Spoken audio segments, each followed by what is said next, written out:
இந்த மாதத்திற்கென்று கொடுக்கப்பட்ட தலைப்பிலே இரக்கத்தின் தேவன். யோனா 3வது அதிகாரம் வசனம் 1-10 முடிய இந்த மாதத்திற்கென்று நமக்கு தலைப்பு கொடுக்கப்பட்டிருக்கிறது. நீங்கள் புல்லட்டினில் கண்டால் பிரியமானவர்களே, ஆண்டவரின் கிருபை இரக்கம். எபேசியர் 2:4-5 தலைப்பு நமக்கு கொடுக்கப்பட்டிருக்கிறது. நம்முடைய ஆண்டவர் கிருபை நிறைந்தவர், அவர் இரக்கம் உள்ளவர். இன்றைக்கு பேசப்படுகிற தலைப்பு இரக்கத்தின் தேவன். யோனா புஸ்தகத்தை நம் அநேக முறை அநேக பிரசங்களை நாம் கேட்டிருக்கின்றோம். பிரியமானவர்களே, இன்றைக்கு யோனா 3வது அதிகாரம் வசனம் 1-10 முடிய நாம் வாசிக்க கேட்போம். 2ஆம் தரம் கர்த்தருடைய வார்த்தை யோனாவுக்கு உண்டாகி, அவர், நீ எழுந்து மகா நகரமாகிய நினைவேக்கு போய் நான் உனக்கு கற்பிக்கும் வார்த்தையை அதற்கு விரோதமாக பிரசங்கி என்றார். யோனா எழுந்து கர்த்தருடைய வார்த்தையின்படி நினைவேக்கு போனான். நினைவே 3 நாள் பிரயாண விஸ்தாரமான மகா பெரிய நகரமாயிருந்தது. யோனா நகரத்தில் பிரவேசித்து 1 நாள் பிரயாணம் பண்ணி இன்னும் 40 நாள் உண்டு, அப்பொழுது நினைவே கவிழ்க்கப்பட்டு போம் என்று கூறினான்.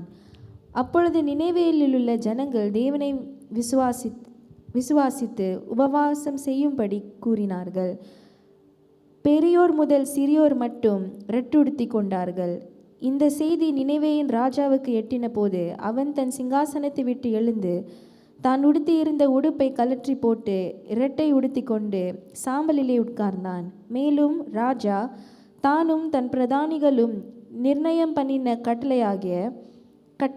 கட்டளையாக நினைவேலே எங்கும் மனுஷரும் மிருகங்களும் மாடுகளும் ஆடுகளும் ஒன்றும் ருசி பாராதிருக்கவும், மேயாமலும் தண்ணீர் குடியாமலும் இருக்கவும், மனுஷரும் மிருகங்களும் இரட்டினால் மூடிக்கொண்டு தேவனை நோக்கி உரத்த சத்தமாய் கூப்பிடவும், அவரவர் தம் தம் பொல்லாத வழியையும் தம் தம் கைகளிலுள்ள கொடுமையையும் விட்டு திரும்ப கடவர்கள். யாருக்கு தெரியும், நாம் அழிந்து போகாதபடிக்கு ஒருவேளை தேவன் மனஸ்தாபப்பட்டு தம்முடைய உக்கிர கோபத்தை விட்டு திரும்பினாலும் திரும்புவார் என்று கூற சொன்னான். அவர்கள் தங்கள் பொல்லாத வழியை விட்டு திரும்பினார்கள் என்று தேவன் அவர்களுடைய கிரியைகளை பார்த்து தாம் அவர்களுக்கு செய்வேன் என்று சொல்லி இருந்த தீங்கை குறித்து மனஸ்தாபப்பட்டு அதை செய்யாதிருந்தார். அதை ஆண்டவர் செய்யாதிருந்தார். பிரியமானவர்களே, யோனாவின் நினைவே பட்டணத்தில் அங்கே இருக்கிற ஜனங்கள் அவங்களுடைய கையின் அக்கிரமங்கள், அநியாயங்கள், அநீதிகளை அதை கண்டு ஆண்டவர் தண்டிக்க வேண்டும், அழிக்க வேண்டும் என்று சொல்லி ஒரு நியாய தீர்ப்பை ஆண்டவர் யோனாவிடத்தில் சொல்லி அந்த நினைவே பட்டணத்துக்கு பிரசங்கம் பண்ண யோனாவை முதல் முறை ஆண்டவர் அழைத்தார்.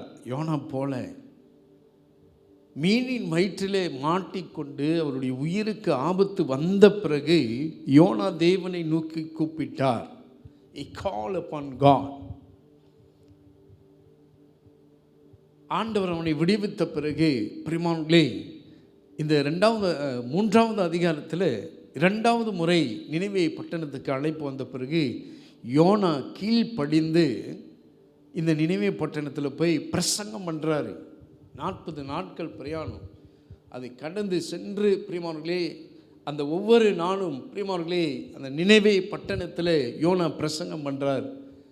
40 நாட்குள்ளே ஆண்டவர் இந்த பட்டணத்தை அழிக்க போகிறார் என்று சொன்ன பிறகு எல்லாருக்கும் பயம் வந்தது. பிறகு அவர்கள் என்ன செய்தார்கள்? உபவாசம் செய்தார்கள். தங்கள் பொல்லாத கிரியைகள் நீங்கள் பார்த்திருக்கின்றார் பிரியமானவர்களே. அந்த 8வது வசனத்தில் அவருடைய பொல்லாத கிரியைகள், 9வது வசனத்தில் கூட அவருடைய எழுதியிருக்கிறது, அவருடைய பொல்லாத கிரியைகள் விட்டு மனம் திரும்பினார்கள். என்னென்ன தீமை செய்தார்களோ அதை விட்டு மனம் திரும்பினார்கள். ஆண்டவர் உடனே அழிக்கணும்னு நினைத்தார். பிரியமானவர்களே, அழிக்கலை. அவர்கள் கிரியைகள்லாம் பார்க்குறாரு. அவங்க கிரியை ஆண்டவருக்கு பிரியமாக இருந்ததுனால, பொல்லாத விட்டு இது திரும்பினதுனால பிரியமானவர்களே, ஆண்டவர் அவர்களை அழிக்கிறதை மனஸ்தாபப்பட்டு மன்னித்தார். God of mercy. நம்முடைய ஆண்டவர் இரக்கத்தின் கர்த்தர். கடவுள் அவருடைய குணாதிசயங்கள், ஒரு சில குணாதிசயங்களில் வேதத்தில் நீங்கள் படித்தீர்கள் என்றால், அவர் அன்பு உள்ளவர், அவர் சமாதான கர்த்தர், பிரியமானவர்களே அவர் பரிசுத்தம் உள்ளவர், அதே போல் அவர் இரக்கம் உள்ளவர் அப்படி என்று சொல்லி வேதம் சொல்லுகிறது. பிரியமானவர்களே, இந்த இரக்கம் என்பது, இந்த mercy, what is mercy? இந்த mercy, இந்த இரக்கம் என்பது தகுதியே இல்லை நமக்கு. மன்னிப்பு பெறுவதற்கு, இரக்கம் பெறுவதற்கு தகுதியே இல்லை. ஆனாலும் பிரியமானவர்களே ஆண்டவர் இரக்கம் காட்டுகிறார். mercy is undeserved. அப்படின்னா தகுதியே இல்லை நமக்கு அந்த இரக்கம் பெறுவதற்கு. ஆனாலும் ஆண்டவர் என்ன செய்கிறார்? மகா பெரிய இரக்கம் உள்ள கர்த்தராக இருக்கிறார். ஆமென். நம்ம சம்டைம்ஸ் நீங்கள் ஏசாயா புஸ்தகத்திற்கு கூட 53, 54, 55 நீங்கள் பார்த்தீர்கள் என்றால் 53 கூறப்படுகிறது, பிரியமானவர்களே சட்டப்படி நம்ம தண்டிக்கப்பட வேண்டும். பாவம் செய்தால் தண்டனை. ஆனாலும் அந்த தண்டனையை ஏற்றுக்கொண்டவர் ஆண்டவராகிய இயேசு கிறிஸ்து. mercy is undeserved. அதுக்கு தகுதியே இல்லை. ஆனாலும் ஆண்டவர் அன்பு பாராட்டி இருக்கிறார். இந்த நினிவே பட்டணத்தின் ஜனங்கள் சட்டப்படி தண்டிக்கப்பட வேண்டும். தவறு செய்தாங்க, தண்டிக்கப்பட வேண்டும். ஆனாலும் இங்கே கர்த்தர் என்ன செய்கிறார்? அவருடைய கிரியைகளை பார்த்து அதை விட்டு, பொல்லாங்கை விட்டு மனம் திரும்பினால ஆண்டவர் இரக்கம் பாராட்டி இருக்கிறார். நம்முடைய ஆண்டவர் இரக்கமுள்ள தகப்பன். அவர் இரக்கத்திற்கு முடிவே இல்லை அப்படி என்று சொல்லி வேதம் சொல்லுகிறது. பிரியமானவர்களே, யோனா தண்டிக்கப்பட வேண்டும். ஆண்டவர் அவனை கடலிலே என்ன செஞ்சிருக்க வேண்டும்? நான் அழைத்த பிறகு யோனா வரவே இல்லை. நான் நினைவேக்கு போகிறேன் அப்படின்னு சொன்ன, தர்ஷீஸுக்கு போகிறேன் அப்படின்னு போய் கொண்டிருந்தார். he disobeyed God. அவர் கீழ்ப்படியாமல் போனார். அவர் சட்டப்படி to be punished, அவர் தண்டிக்கப்பட வேண்டும். ஆனாலும் ஆண்டவர் யோனா மேலே இரக்கத்தை என்ன செய்தார்? பாராட்டினார். ஒரு மீனை கொண்டு இந்த யோனாவை என்ன செய்தார்? பாதுகாத்தார். பிரியமானவர்களே, இந்த இரக்கமுள்ள ஆண்டவர் யோனா மேலே இரக்கத்தை காண்பித்தார். எப்படி ஆண்டவர் இரக்கத்தை காண்பிக்கிறார்? why God shows mercy? என்னத்திற்கு ஆண்டவர் இந்த இரக்கத்தை காண்பிக்கிறார்? ஏன் நாம் இரக்கம் பெற வேண்டும்? பிரியமானவர்களே, காரணம் வாசிக்க கேட்போம். யாத்திரையாகவும் turn to book of Exodus chapter 34 and 6. கர்த்தர் அவனுக்கு முன்பாக கடந்து போகிற போது, கர்த்தர் அவருக்கு முன்பாக கடந்து போகிற போது அவர் கர்த்தர் இரக்கமும் கிருபையும் நீடிய சாந்தமும் மகாதயையும் சத்தியமுள்ள தேவனாய் இருக்கிறார். நம்முடைய ஆண்டவர் பிரியமானவர்களே, அவருடைய குணாதிசயங்கள், பல குணாதிசயங்கள். அவருக்கு ஒரு குணாதிசயம் என்னன்னா, இரக்கமும் கிருபையும் நிறைந்த ஆண்டவராக இருக்கிறார். சிலர் நம்ம சொல்லலாம், சில நம்ம வீட்லேயோ இல்லை உங்கள் ஃப்ரெண்ட்ஸை பார்த்து சொல்லலாம், அவர் ரொம்ப கோவக்காரர், அப்படி அவருக்கு ஒரு குணாதிசயம் இருக்குது என்று சொல்லலாம். அவர் ரொம்ப வெட்கப்படுவார் அப்படின்ட்டு சொல்லலாம். அவர் ரொம்ப பேசுவார் அப்படின்னு சொல்லலாம். அவருக்கு ஒரு குணாதிசயம், ஒரு அத்திட்யூட், ரொம்ப பேசிக்கிட்டே இருப்பார். அப்போ இதெல்லாம் மனுஷர்களுக்கு ஆண்டவர் ஏற்கனவே ஒரு குணாதிசயத்தை வச்சிருக்கிறாரு. அவர் ரொம்ப சாந்தம் உள்ளவர். என்ன தான் நீங்கள் ஏசினாலும் அவர் கோவமே பட மாட்டார் அப்படின்னு சொல்லுவார். அவருக்கு ஒரு சாந்தமான குணம் அப்படின்னு சொல்லுவார். ஆனால் ஆண்டவருக்கு பிரியமானவர்களே, ஒரு இரக்கம் உள்ள ஒரு கேரக்டரிசம் இருக்கிறது. யோனா ரொம்ப கோபப்பட்டார், ரொம்ப விசனம் பண்ணுறார். ஏன் தன்மா யோனா தர்ஷீஸுக்கு போனார். யோனாவுக்கு இந்த நினைவே பட்டணத்தில் இருக்கிற ஜனங்கள் தண்டிக்கப்பட வேண்டும், இவர்கள் அழிய வேண்டும் என்று சொல்லி ஆண்டவர் இதை செய்ய மாட்டார் என்று சொல்லி தர்ஷீஸுக்கு போயிட்டார். இந்த 4வது வசனத்தில் திருப்பியும் அது ரிப்பீட் பண்ணுறாரு. இந்த 4வது அதிகாரத்தில் யோனா சாப்டர் 4 பாருங்களேன். 4வது அதிகாரத்தில் யோனா அடித்து சொல்கிறாரு, மறுபடியும் சொல்கிறாரு. என்ன சொல்கிறாரு வாசிங்க, 1, 2, 3 வாசிக்க கேட்போம். யோனாவுக்கு இது மிகவும் விசனமாய் இருந்தது. அவன் கடும் கோபம் கொண்டு கர்த்தரை நோக்கி விண்ணப்பம் பண்ணி ஆ கர்த்தாவே, நான் என் தேசத்தில் இருக்கும் போதே நான் இதை சொல்லவில்லையா? இது நிமித்தமே நான் முன்னமே தர்ஷீஷுக்கு ஓடி போனேன். நீர் இரக்கமும் மன உருக்கமும். ஏன் அவர் சொல்றாரு, ஏன் நான் தர்ஷீஷுக்கு ஓடி போனேன் ஆண்டவரே? பிகாஸ் நீங்க இரக்கமும் மனம் உருக்கமும் நீடிய சாந்தமும் மிகுந்த கிருபை உள்ளவரும் தீங்குக்கு மனஸ்தாபப்படுகிறவருமான தேவன் என்று அறிவேன். ஆமென். ஒரு மனம் திரும்புதல் இருந்தாலே பிரியமானவர்களே, ஆண்டவருடைய இரக்கம் அல்லேலூயா வந்துவிடும். ஆண்டவர் இரக்கம் பாராட்டுவார். ஒரு தீங்குக்கு ஆண்டவர் மனஸ்தாபப்படுகிறார். அந்த தீங்கை விட்டு மனம் திரும்புகிறவர்களுக்கு இன்றைக்கு ஒரு மனம் திரும்புதல் வந்தால், நான் மனம் திரும்ப விரும்புகிறேன், என்னுடைய தீமையை விட்டு, என்னுடைய பழைய வாழ்க்கையை விட்டுட்டு, நான் செய்த தவறை விட்டுட்டு மனம் திரும்ப விரும்புகிற யாராக இருந்தாலும் சரி, ஆண்டவர் இரக்கம் பாராட்டுகிற கர்த்தராக இருக்கிறார். உண்மையாய் மனம் திரும்புதல், இந்த இரக்கம் மனம் திரும்புதலுக்கு என்ன செய்யும்? வழி நடத்துகிறது. ஆண்டவர் வைக்கிற இந்த மனம் இரக்கம், ஆமென், அந்த மன இரக்கம் மனம் திரும்புதலுக்கு வழி நடத்துகிறது. ஆகையால் இந்த சாயங்கால வேளையிலே பிரியமானவர்களே, ஆண்டவரே நான் மனம் திரும்ப விரும்ப, ஆண்டவரே என்னை ஒப்பு கொடுக்கிறேன் என்று சொல்லி ஆண்டவரை இரக்கத்தை நாம் பெற்றுக்கொள்ளுவோம் பிரியமானவர்களே.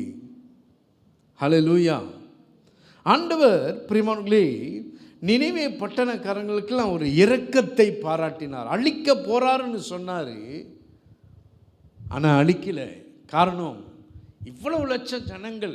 யோனாங்கிட்ட மறுபடியும் சொல்கிறார், நீங்கள் இந்த 4வது அதிகாரத்தில் பாருங்கள், வடக்குக்கும் தெற்குக்கும் கணக்கு எண்ணப்படாத ஜனங்களை நான் எப்படி அழிக்கிறதுன்னு ஆண்டவர் கேட்குறார்.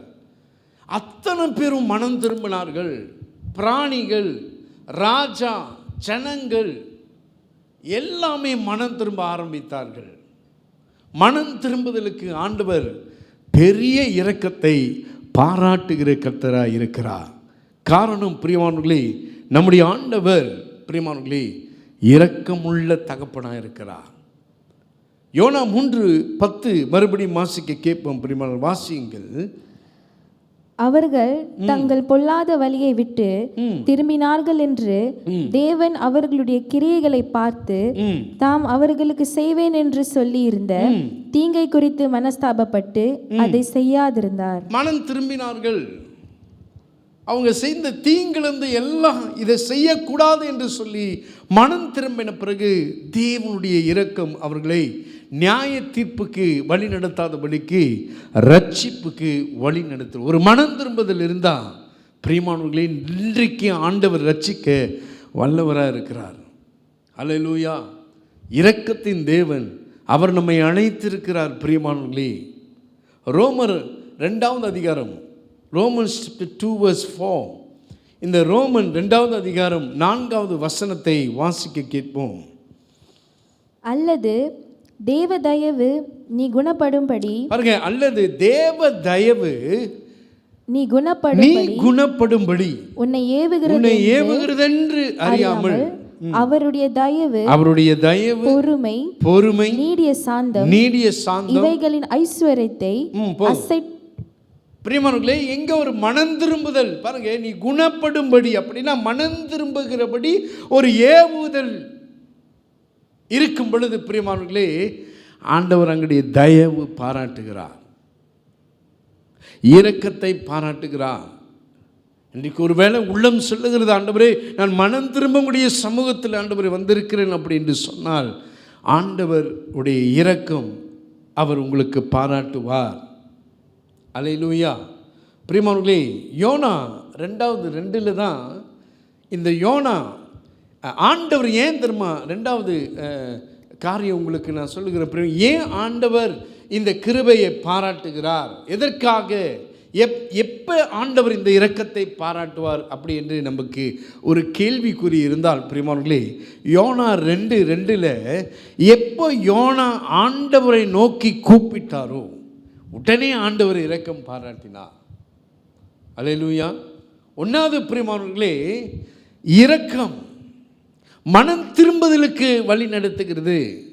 2வது ஆண்டவரை நோக்கி கூப்பிடும் பொழுது, உண்மையாய் ஆண்டவரை நோக்கி கூப்பிடும் பொழுது ஆண்டவருடைய இரக்கம் பாராட்டப்படும்.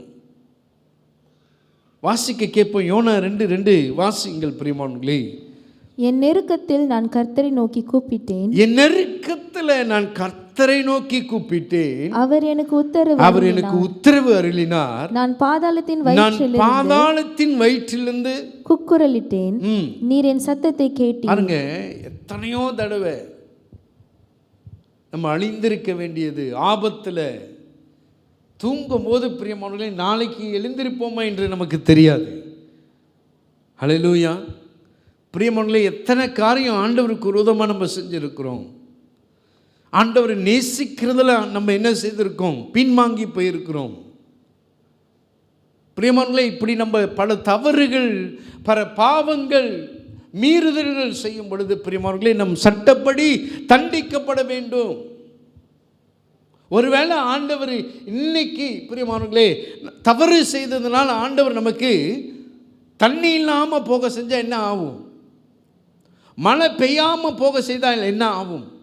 ஆனாலும் ஆண்டவர் இரக்கத்தை பாராட்டுகிறார். அல்லேலூயா. பிரியமானவர்களே, ஆண்டவர் இரக்கம் உள்ளவர். இன்றைக்கும் அவர் இரக்கம் உள்ளவராய் இருக்கிறார். அவரை நோக்கி கூப்பிடுகிறவர்களுக்கு, உண்மையாய் ஆண்டவரை நோக்கி கூப்பிடுகிறவர்களுக்கு, ஆண்டவரே இந்த தீங்கை எனக்கு மன்னிச்சிருங்க, ஆண்டவரே இந்த மீறுதல்களை எனக்கு மன்னிச்சிருங்க என்று கூறும் பொழுது பிரியமானவர்களே, ஆண்டவர் நமக்கு இரக்கம் பாராட்டுகிற கர்த்தராக இருக்கிறார். வனாந்திரத்தில் பிரியமானவர்களே 40 வருஷம் வனாந்திரத்தில் இந்த இஸ்ரவேல் ஜனங்களை ஆண்டவர் புழைக்க வைத்தார். தண்ணி, சாப்பாடு, அவர்களுக்கு வேண்டிய தேவைகளெல்லாம் ஆண்டவர் சந்தித்தார். வெயில் படாதபடிக்கு மேக ஸ்தம்பத்தை ஒவ்வொரு நாளும் அவர் அந்த இஸ்ரவேல் ஜனங்களை, லட்சத்திற்கு அதிகமாக இருக்கிற இஸ்ரவேல் ஜனங்களை மேகத்தில் காத்து அவர் என்ன செய்தார், வழி நடத்தினார். அக்னி ஸ்தம்பம், பாம்பு, தேளு இவைகள் அவர்களை சேதப்படுத்தாதபடிக்கு பிரியமானவர்களே இரவில் ஆண்டவர் என்ன செய்தார், அக்னி ஸ்தம்பமாக ஒரு ஃபயர், ஒரு பில்லராக இருந்தார்.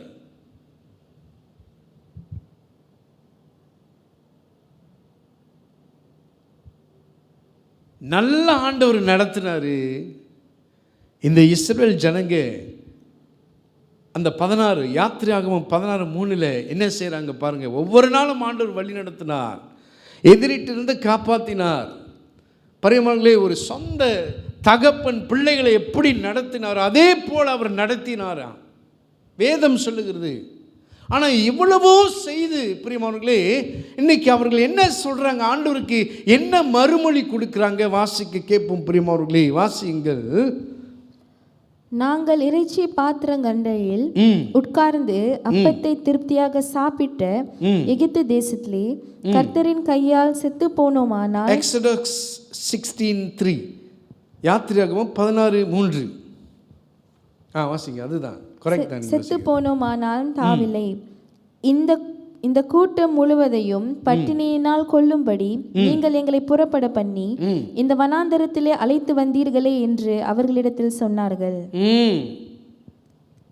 கம்ப்ளைனிங், மர்மரிங், முறுமுறுத்தல், இதை என்ன செய்கிறாங்க பிரியமானவர்களே, அதிகமாக போகிற இடத்துலலாம் இதே தான் வாயில் புலம்பிக் கொண்டே இருக்கிறாங்க.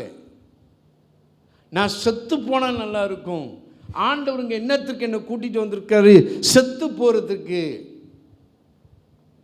நான் எகிப்திலே செத்து போயிருக்கலாம், நான் எகிப்திலே நல்லா இருந்தேன், பழைய வாழ்க்கையே நல்லா இருந்துச்சு. ஆனால் இப்போ நான் முறுமுறுக்கிறாங்க. யார்? இந்த இஸ்ரவேல் ஜனங்க முறுமுறுத்து கொண்டே இருக்கிறாங்க. ஆண்டவருக்கு முறுமுறுப்புனா ரொம்ப கோபம் வரும். தயவு செய்து பிரியமானவர்களே, முறுமுறுப்பை யாரும் செய்யாதீங்க. ஆண்டவருக்கு கண்ணு இருக்கா, காது இருக்கா, ஆண்டவர் பார்க்குறாரா? ஆண்டவர் என்னை சாவடிக்கிறதுக்கு தான், ஆண்டவர் என்னை என் மேலே ஏதோ கோபம் போல இருக்கு ஆண்டவருக்கு, அதனால தான் இந்த கஷ்டத்தை என் வாழ்க்கையில் எனக்கு கொடுத்துட்டாரு, இதனால தான் எனக்கு ஒரு சாபம் வந்துருச்சு, பழைய வாழ்க்கையே நான் நல்லா இருந்திருப்பேன் அப்படின்னு சொல்லாதபடிக்கு நாம் காத்துக்கொள்ளுவோம். ஹல்லேலூயா. ஒரு வேளை நம்ம வாயில் முனைவு இருந்தால் கூட இன்றைக்கு இந்த உட்கார்ந்து இருக்கிற வேளையில் ஆண்டவருடைய சமூகத்தில் மன்னிச்சிருங்க ஆண்டவரே, நான் தெரியாமல் வாய் திறந்து நான் சொல்லிட்டேன் ஆண்டவரே என்று மன்னிப்பு கேட்போமாக. பிரியமானவர்களே, முறுமுறுத்தாங்க. ஆண்டவர் என்ன தர்மம் செஞ்சார்? நம்மளா இருந்தால் அடிச்சிருப்போம், ஆமீன், கொன்று சுட்டு போட்டிருப்போம் அவங்கள. இவ்வளோ செஞ்சோம், நீங்கள் என்ன செய்றீங்க? முறுமுறுக்கிறீங்களே அப்படின்னு. ஆனால் ஆண்டவர் என்ன சொல்கிறார் தெரியுங்களா? வாசிக்க இப்போ அடுத்த வசனத்தில் ஆண்டவர் இதை கேட்ட பிறகு ஆண்டவர் அடிக்கவே இல்லை. பாருங்க, அடுத்த வசனத்தை பாருங்க. அப்பொழுது கர்த்தர் மோசேயை நோக்கி, நான் உங்களுக்கு வானத்திலிருந்து அப்பம் வருஷிக்க பண்ணுவேன், ஜனங்கள் போய் ஒவ்வொரு நாளுக்கு வேண்டியதை ஒவ்வொரு நாளிலும் சேர்த்து கொள்ள வேண்டும், அதனால் அவர்கள் என் நியாய பிரமாணத்தின்படி நடப்பார்களோ நடக்க மாட்டார்களோ என்று அவர்களை சோதிப்பேன். பாருங்க, ஆண்டவர் அப்பயும் அவங்கள அடிக்கல, கோவப்படல. ஆனால் போக போக ஆண்டவருக்கு மண்டைக்கு ஏற்றிட்டானுங்க. ஆண்டவரே ரொம்ப கோவப்பட்டுட்டாரு. இப்போ பிரியமானவர்களே, ஆண்டவர் சொல்றாரு, பரவாயில்ல, அவங்க முறுமுறுத்தால் என்ன செய்யுது? அவங்களுக்கு கொடுத்துட்டார் ஆண்டவர், அவங்க கேட்குறத கொடுத்துட்டாரு. இது மட்டும் இல்லை, நீங்கள் இந்த எக்ஸடஸ், இந்த யாத்திராகமம் படிக்க படிக்க போகிற இடத்துல இன்னும் ஆண்டவர் என்ன செஞ்சாங்க? சோதிச்சாங்க, கம்ப்ளைண்ட் பண்ணாங்க. ஆனால் ஆண்டவர் இந்த இடத்துல பிரியமானவர்களே இரக்கத்தை காண்பித்தார். நம்ம சில நேரத்தில் வீட்டில் கண்டிக்கும் பொழுதும் பிள்ளைகளை கண்டிக்கும் பொழுதும் பெற்றோர்கள் என்ன சொன்னாங்க? பரவாயில்ல, மன்னிச்சிடலாம், இரக்கம் காட்டிடலாம் அப்படின்று சொல்லுவது உண்டு இல்லை. அதே போல் ஆண்டவர் பிள்ளைகளைப் போல என்ன சொல்லுகிறார்? தன்னுடைய சொந்த பிள்ளைகளைப் போல ஆண்டவர் சொல்கிறாரு, பரவாயில்ல, அவங்க கேட்குறத கொடுக்கிட்ட காரணங்க நம்முடைய ஆண்டவர் இரக்கத்தின் ஆண்டவர். அல்லேலூயா. பிரியமானவர்களே, 7வது வசனத்தை வாசிங்களே. யாத்திராகமம் 16 7வது வசனத்தை வாசிங்க. விடியற் காலத்தில் கர்த்தருடைய மகிமையும் காண்பீர்கள். கர்த்தருக்கு விரோதமான உங்கள் முறுமுறுப்புகளை அவர் கேட்டார். நீங்கள் எங்களுக்கு விரோதமாக முறுமுறுக்கிறதற்கு நாங்கள் எம்மாத்திரமே. பாருங்க, ஆண்டவர் அந்த புலம்புனாங்களே, கம்ப்ளைண்ட் பண்ணாங்களே, அதை ஆண்டவர் கேட்டிருக்கிறாரு. Do not complain, முறுமுறுக்காதீர்கள். ஆண்டவர் நமக்கு இரக்கம் காட்டுகிற கர்த்தராக இருக்கிறார். அதே சமயம் பிரியமானவர்களே, ஆண்டவர் கண்டிப்பான உள்ளவராக இருக்கிறார்.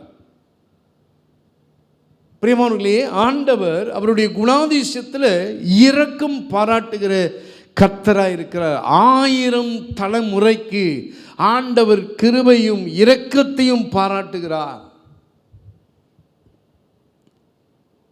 பிரியமானவர்களே, சங்கீதம் 51 1வது வசனத்தை வாசிக்க கேட்போம். தேவனே, உமது கிருபையின்படி எனக்கு இரங்கும், உமது மிகுந்த இரக்கங்களின்படி உம்முடைய மிகுந்த இரக்கத்தின்படி என் மீறுதல்கள் நீங்க என்னை சுத்திகரிங்க. ஆண்டவர் சொல்ற மிகுந்த இரக்கத்தின்படி இறங்குங்க. போன வாரம் கூட பிரசங்கம் பண்ணது பிரியமானங்களே, இரக்கம் என்பது, கிருபை என்பது சாதாரணமாய் வந்துடாது. ஆமேன். நாவல நம்ம சொல்றது வேற, ஆனால் அது ரியலாக நம்ம அனுபவிக்கிறது வேறுங்க. நம்ம மனம் திரும்பாம ஆண்டோடைய சமூகத்தில் நெருங்காம இரக்கம் பாராட்டுகிறது, கிருபை கிடைக்கிறது ரொம்ப கஷ்டம். எப்போ ஆண்டவருடைய சமூகத்தில் உண்மையாய் மனம் திரும்பும் பொழுது, தாவீது ராஜாவை போல அவர் தவறு செய்தார், இன்னொரு மனைவியோடு கூட, இன்னொருத்தர் மனைவியோடு கூட அவர் விபச்சாரம் செய்ததுனால பிரியமானவர்களே, இன்றைக்கு தாவீது ஆண்டவருடைய சமூகத்தில் பிரியமானவர்களே இரக்கத்திற்கு அவர் ஜெபம் செய்கிறார், மனம் திரும்பினார். உண்மையாலும் யுத்தத்தில் இருக்க வேண்டிய ராஜா பிரியமானவர்களே இன்னொரு புருஷனோட மனைவியோடு கூட சயனித்ததுனால பிரியமானவர்களே ஆண்டவரிடத்தில் பல அடி வாங்கினார். ஆனாலும் பிரியமானவர்களே உண்மையாய் மனம் திரும்பி ஆண்டவருடைய சமூகத்தில் அவர் என்ன கேட்டார்? ஆண்டவரே, உங்களுடைய மிகுந்த கிருபையினாலே எனக்கு இரங்குங்க ஆண்டவரே. உண்மையாய் மனம் திரும்பும் பொழுது, உண்மையாய் தேவனை நோக்கி கூப்பிடும் பொழுது, ஆண்டவரிடத்தில் கிட்டி சேரும் பொழுது பிரியமானவர்களே தேவன் இரக்கம் பாராட்டுகிற கர்த்தராக இருக்கிறார். காரணம் அவர் இரக்கம் உள்ளவர். ஹல்லேலூயா. 2 சாமுவேல் திருப்பிக் கொள்ளுங்கள். Turn to book of 2 Samuel chapter 11 verse 12. வாசிங்க. அப்பொழுது தாவீது உரியாவை நோக்கி, இன்றைக்கும் நீ இங்கே இரு, நாளைக்கு உன்னை அனுப்பிடுவேன் என்றான். அப்படியே உரியா அன்றும் மறுநாளும் எருசலேமில் இருந்தான். பிரியமானவர்களே, இந்த பத்சபேலோட இந்த புருஷன் தான் இந்த உரியா. நல்ல விசுவாசமாக இருந்தார், உண்மையாக இருந்தார். தாவீதுக்கு வீட்டுக்கு கூட போகாதபடிக்கு யுத்தத்திற்கு போன என்று உண்மையான ஒரு போர் சேவகனாக இருந்த அவனை இவர் என்ன செஞ்சிட்டாரு? கொன்னுட்டார். ஆண்டவர் என்ன செஞ்சுருக்கணும்? தாவீதை தண்டிச்சிருக்கணும் பிரியமானவர்களே. ஆனாலும் தாவீது ஆண்டவருடைய சமூகத்தில் நாத்தான் வேலின் நிமித்தம் அந்த ஆண்டவருடைய வார்த்தையை கேட்ட பிறகு பிரியமானவர்களே மனங்கசந்து ஆண்டவருடைய சமூகத்தில், ஆண்டவரே எனக்கு மிகுந்த கிருபையை தாங்க கேட்ட பிறகு கிருபையை ஆண்டவர் கொடுத்தார், புது இருதயத்தை தந்தார், ஆண்டவர் புதுப்பித்தார். இந்த கிருபை பிரியமான ஆண்டவருடைய இரக்கம் ஒரு மனுஷனுடைய வாழ்க்கையை புதுப்பிக்கும். ஆண்டவருடைய இரக்கம் ஒரு மனுஷனுடைய வாழ்க்கையை என்ன செய்யும்? உருமாற்றும். பிரியமானவர்களே, ஆனால் பாவம் ஒரு மனுஷன் என்ன செய்யும்? கொன்னுரும். பாவம் ஒரு மனுஷன் என்ன செய்யும்? கட்டி போட்டுரும். பாவம் இரக்கம் பாராட்டாது, ஆண்டவர் இரக்கம் பாராட்டுவார். சாத்தான் இரக்கம் பாராட்ட மாட்டான். சாத்தான் நரகத்திற்கு வழி நடத்த முடியும். பாவம் என்ன செய்ய முடியும் பிரியமானவர்களே? பாவம் உங்களை என்ன செய்யும்? மரணத்திற்கு வழி நடத்தும். ஆனால் ஆண்டவரோ இரக்கத்துக்கு வழி நடத்துகிற, மன்னிப்புக்கு, ஒரு புதுப்பிப்பதற்கு, ரட்சிப்பு கொடுக்கிறதற்கு, நமக்கு உதவி செய்வதற்கு இரக்கம் பாராட்டுகிறார். ஹல்லேலூயா. மனுஷன் கூட நமக்கு இரக்கம் பாராட்ட மாட்டான். ஹல்லேலூயா. மனிதர்கள் இரக்கம் பாராட்ட முடியாது. எவ்வளோ நாள் இரக்கம் பாராட்டுவாங்க? ஆனால் ஆண்டவருடைய இரக்கம் முடியாதது, அது அளவில்லாதது. காலையில் ஒவ்வொரு நாளும் உங்களுக்கு புதிய நாட்கள் வேணும் என்றால் ஆண்டவருடைய சமூகத்தில் பிரியமானவர்களே, ஆண்டவரே எனக்கு புதிய கிருபையை தாங்க என்று சொன்னீங்களா, அவருடைய கிருபை ஒவ்வொரு நாளும் புதிதாக இருக்கும். ஹல்லேலூயா. இந்த இரக்கம் பிரியமானவர்களே ஒரு மனுஷனுக்கு ஒரு புது வாழ்க்கையை கொடுக்கும். இந்த இரக்கம் பிரியமானவர்களே ஒரு மனுஷனுடைய பாவத்தை மன்னிக்கிறது. இந்த இரக்கம் பிரியமானவர்களே ஒரு மனுஷனுக்கு ஒரு புது வாழ்வை தருகிறது. இந்த இரக்கம் எனக்கு வேண்டும் ஆண்டவரே என்று சொல்லி ஜெபம் செய்ய கடவும். ஹல்லேலூயா. தாவீதுக்கு ஆண்டவர் இரக்கத்தை பாராட்டினார். ஹல்லேலூயா. அடுத்த ஒரு காரியத்தை நாம் வாசிக்க கேட்போம். அப்போஸ்தலர் 7வது அதிகாரம் வசனம் 59 வாசிக்க கேட்போம் பிரியமானவர்களே. அப்பொழுது கர்த்தராகிய இயேசுவே, என் ஆவியை ஏற்றுக்கொள்ளும் என்று ஸ்தேவான் தொழுது கொள்ளுகையில் அவனை கல்லெறிந்தார்கள். நான்காவது காரியம் பிரியமானவர்களே, ஆண்டவர் சவுல் என்ற பவுலுக்கு என்ன செய்தார்? இரக்கம் பாராட்டினார். சவுல் ஒரு கொலைகாரன். இந்த சவுல் ஒவ்வொரு கிறிஸ்தவர்களும் கொலை பண்ணியிருக்கிறாரு, சித்திரவதம் பண்ணியிருக்கிறாரு. He is very brutal against the Christian. இந்த இவர்களை துன்புறுத்துகிறது, கஷ்டப்படுத்துகிறது, எத்தனையோ பேரை கொண்டிருக்கிறாரு. தமஸ்குக்கு போறாரு. ஸ்தேவானை கல்லு விட்டு அடிக்கிறதுக்கு அப்போஸ்தலர்ல ஒரு அப்போஸ்தலர் ஸ்தேவானை கல்லு விட்டு அடிக்கிறதுக்கு அப்ரூவல் கொடுத்தது, சம்மதிச்சது பவுல் தான். அவர் நின்று கொண்டிருந்தார். அவனோட அப்ரூவலோடு தான் அவனை கொண்டாங்க ஸ்தேவானை. அவர் ரொம்ப கெட்டவன் பவுல். ஆனால் ஒரு முறை வந்தது, ஆண்டவரை சந்திக்கும்படியாக கண் பார்வை போனது. ஆண்டவரை தரிசித்தான். ஆண்டவர் பவுல் மேலே இரக்கத்தை பாராட்டினார். ஹல்லேலூயா. ஆண்டவர் பாவத்தை வெறுக்கிறார், பாவியை நேசிக்கிறார். அந்த நாட்களிலே பிரியமானவர்களே, தமஸ்குக்கு போகிற நேரத்தில் அவர் என்ன செய்தார்? கண் கீழே விழுந்து, பிரியமானவர்களே, ஆண்டவர் இதுவரை அவர் தான் என்ன செய்தார்? ரோம ஆட்சி தான், கடவுள் ஒருத்தர் இருக்கிறார், இயேசு கிறிஸ்து இல்லை என்று சொல்லி எகெயின்ஸ்டாக இருந்தார்.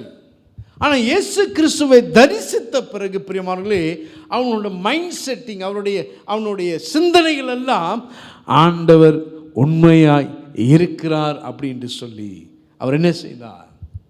ஒப்பு கொடுத்தார். ஆண்டவரே, நீங்கள் என்ன சொல்கிறீங்க, நான் என்ன செய்யணும், சுத்தமாக இருக்கிறீங்க அப்படின்ற வாழ்க்கையை ஒப்பு கொடுத்தார். அன்றைக்கு அவர் ஒப்பு கொடுத்த பிறகு, மனம் திரும்பின பிறகு ஆண்டவர் பவுல் மேலே இரக்கத்தை பாராட்டினார். அதனால தான் நீங்கள் பவுலோட அப்போஸ்தலர் அதிகாரத்தை, எபேசியு இதெல்லாம் வாசிக்கும் பொழுது பிரியமானவர்களே, அதில் கிருபையை பற்றி, இரக்கத்தை பற்றி அதிகமாக எழுதியிருப்பார். காரணம், ஆண்டவர் பவுலுக்கு அநேக இரக்கத்தை பாராட்டினார். ஆண்டவர் இன்றைக்கும் உங்களுக்கும் பிரியமானவர்களே, நமக்கும் ஆண்டவர் இரக்கத்தை பாராட்ட மேலானவராக இருக்கிறார். அல்லேலூயா. பிரியமானவர்களே, பாருங்க, அப்போஸ்தலர் 8:1 அதிகாரத்தை வாசிக்க கேட்போம். அவனை கொலை செய்கிறதற்கு சவுலும் சம்மதித்திருந்தான். அக்காலத்திலே எருசலேமில் உள்ள சபைக்கு மிகுந்த துன்பம் உண்டாயிற்று. அதே ஆக்ட்ஸ் அப்போஸ்தலர் 9:5 வாசிக்க கேட்போம். அதற்கு அவன், ஆண்டவரே, நீர் யார் என்றான். அதற்கு கர்த்தர், நீ துன்பப்படுத்துகிற இயேசு நானே. முள்ளில் உதைக்கிறது உனக்கு கடினமாம் என்றார். அவன் நடுங்கி திகைத்து, ஆண்டவரே, நான் என்ன செய்ய சித்தமாய் இருக்கிறீர் என்றார். ஒப்பு கொடுத்தாரு. அன்றிலிருந்து ஆண்டவர் அவர் மேல என்ன செய்தார்? இரக்கம் பாராட்டினார். உங்க வாழ்க்கையில நீங்களும் ஆண்டவருக்கு ஒப்பு கொடுங்க. ஆண்டவருடைய சமூகத்தில் ஒப்பு கொடுக்கும் பொழுது, மனம் திரும்பும் பொழுது, அவரை கிட்டி சேரும் பொழுது பிரியமானவர்களே, அவருடைய கிருபை, அவருடைய இரக்கம் புதிதாக இருக்கும். ஆண்டவர் இரக்கம் உள்ளவர். அல்லேலூயா. இரக்கம் என்ன செய்யுங்க? ஆண்டவருடைய இரக்கம் என்ன செய்யும்? What does mercy do? இந்த இரக்கம், ஆண்டவருடைய இரக்கம் எனக்கு என்ன நன்மை இருக்குது அப்படின்னு கேட்டால் பிரியமானவர்களே, ஆண்டவருடைய இரக்கம் பாவத்தை மன்னிக்கும், மன்னிப்பு கிடைக்கும் ஆண்டவருடைய சமூகத்தில். பிரியமான, ஆண்டவருடைய இரக்கம் உங்களை புதிதாக்கும். ஆண்டவரே, என் மேலே இரக்கமாக இருங்க, என்னுடைய காரியத்தை உங்களுடைய சமூகத்தில் நான் அறிக்கை செய்கிறேன். ஆண்டவரே, நான் ஒரு புது மனுஷனாக மாறணும். ஆண்டவரே, என்னுடைய வாழ்க்கையில் ஒரு வழியை காட்டுங்க. ஆண்டவரே, என்னை சுத்தம் பண்ணுங்க. ஆண்டவரே, இந்த பாவம் எனக்கு வேண்டாம். ஆண்டவரே, இந்த பழைய வாழ்க்கை எனக்கு வேண்டாம். இந்த கசப்பு எனக்கு வேண்டாம். ஆண்டவரே, இந்த கவலை எனக்கு வேண்டாம். ஆண்டவரே, என் மேலே ஒரு இரக்கம் காட்டுங்க என்று இன்றைக்கு கூப்பிட்டால் கூட பிரியமானவர்களே, ஆண்டவர் அந்த இரக்கத்தை பாராட்டுகிற கர்த்தராக இருக்கிறார். ஹல்லேலூயா. பிரியமானவர்களே, ஆண்டவருடைய இரக்கம் என்ன செய்யும்? நம்முடைய சிந்தனைகளை மாற்றும். It will change our mind, our thoughts. இந்த சிந்தனையை மாற்றும். ஒரு டிரான்ஸ்ஃபார்மேஷன் இங்கே நடக்கும் பிரியமானவர்களே. இருதயத்தில் ஒரு டிரான்ஸ்ஃபார்மேஷன், ஒரு புதுப்பித்தல், ஒரு மாறுதல் நடக்கும். ஆண்டவருடைய இரக்கத்தை பிரியமானவர்களே நம்ம என்ன செய்ய வேண்டும்? எதிர்பார்க்க வேண்டும். அல்லேலூயா. பிரியமானவர்களே, இன்றைக்கும் ஆண்டவர் மனம் திரும்புதலுக்கு அழைக்கிறார். இன்றைக்கும் ஆண்டவர் ஒரு ஒப்புது கொடுக்கிறதுக்கு ஆண்டவர் நம்மை அழைக்கிறார். ஆண்டவர் இரக்கம் உள்ளவர். அவருடைய இரக்கம் என்றென்றைக்கும் பிரியமானவர்களே அது முடியாது. ஆமென். ஆகையால் பிரியமானவர்களே, இந்த சாயங்கால வேளையிலே பிரியமானவர்களே, நம்முடைய ஆண்டவர் இரக்கம் உள்ளவர். நம்முடைய ஆண்டவர் கிருபை உள்ளவர். நாம் நம்மை ஒப்பு கொடுக்கும் பொழுது, அவரை தேடும் பொழுது, உண்மையாய் நோக்கி அவரை கூப்பிடும் பொழுது, பர்த்தலமேயு என்ற ஒரு குருடங்க எல்லாரும் அதட்டினாங்க, டே பேசாதரா, கத்தாதரான்னு சொன்னாங்க. சில வேளை நம்ம சொல்லுவோம், என் வழி எனக்கு தான் தெரியும் அப்படின்னு சொல்லுவோம். ஆமென். உங்களுக்கெல்லாம் தெரியாது. நம்ம சொல்லலாம், உங்களுக்கு எங்கெங்க தெரியும் என் வழி? நீங்கள் சொன்னாங்க சாதாரணமாக சொல்கிறீங்க. ஆனால் நான் கடந்து போகிற சொல்ல கல்லின் பாதை, முள்ளின் பாதை அப்படின்னு சொல்லலாம். அது ஒரு பாதாளன் என்று சொல்லலாம். அதே போல அந்த பர்த்தலேமி என்று குருடன், அவன் வழி அவனுக்கு தான் தெரியும். வாய் உள்ள பிள்ளை புடைச்சிக்கும் அப்படின்னு சொல்லுவாங்க. வாய் உள்ள பிள்ளை, பேசுகிற பிள்ளை பொழைச்சிக்கும் அப்படின்னு சொல்லுவான். அதே போல் அவன் என்ன செஞ்சான்? கத்தி ஆண்டவரை கூப்பிட்டான். அவன் விசுவாசத்தான், தாவீதின் குமாரனே எனக்கு இரங்கும் என்று சொன்னான். ரெண்டாவது கத்தினா, தாவீதின் குமாரனே எனக்கு இரங்கும் என்று அதைவிட சத்தமாக கூப்பிட்டான். ஆண்டவருடைய காதலை எட்டும் வரை அவன் ஆண்டவரை நோக்கி கூப்பிட்டான். ஆண்டவருடைய வாழ்க்கையை மாற்றிட்டார். ஆமென். ஒரு டிரான்ஸ்ஃபார்மேஷன் நடக்குது. எங்கே? ஆண்டவரை நோக்கி கூப்பிடும் பொழுது.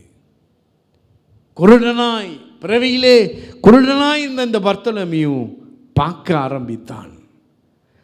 ஆண்டவர் இன்றைக்கும் அவரை நோக்கி கூப்பிடும் பொழுது இரக்கம் பாராட்டுகிற கர்த்தராக இருக்கிறார். இந்த அவருடைய இரக்கத்திற்கு முடிவே இல்லை. ஆண்டவரே, உங்களுடைய சமூகத்தில் நான் ஒப்பு கொடுத்த ஆண்டவரே, உங்களுடைய இரக்கத்தை அனுபவிக்க ஆண்டவரே, உங்களுடைய சமூகத்தில் நான் தேடி வந்திருக்கிறேன் ஆண்டவரே. இன்றைக்கு நான் ஒரு ஜெபம் செய்ய போகிறேன் ஆண்டவரே. இன்றைக்கி என் வாழ்க்கையை ஒப்பு கொடுக்க போகிறேன் ஆண்டவரே. ஒரு இரக்கம் ஆண்டவரே, என் வாழ்க்கையை நிரப்பட்டும் ஆண்டவரே, என் குடும்பத்தை நிரப்பட்டும் ஆண்டவரே, என்னுடைய ஆவிக்குரிய வாழ்க்கையில் ஒரு தேவ இரக்கம் வருவதாக என்று சொல்லி எழுந்து நின்று நாம் ஜெபம் செய்வோம். பிரியமானவர்களே, ஆண்டவரிடத்தில் ஒப்பு கொடுப்போம். ஆண்டவர் இரக்கம் உள்ளவர். ஹல்லேலூயா.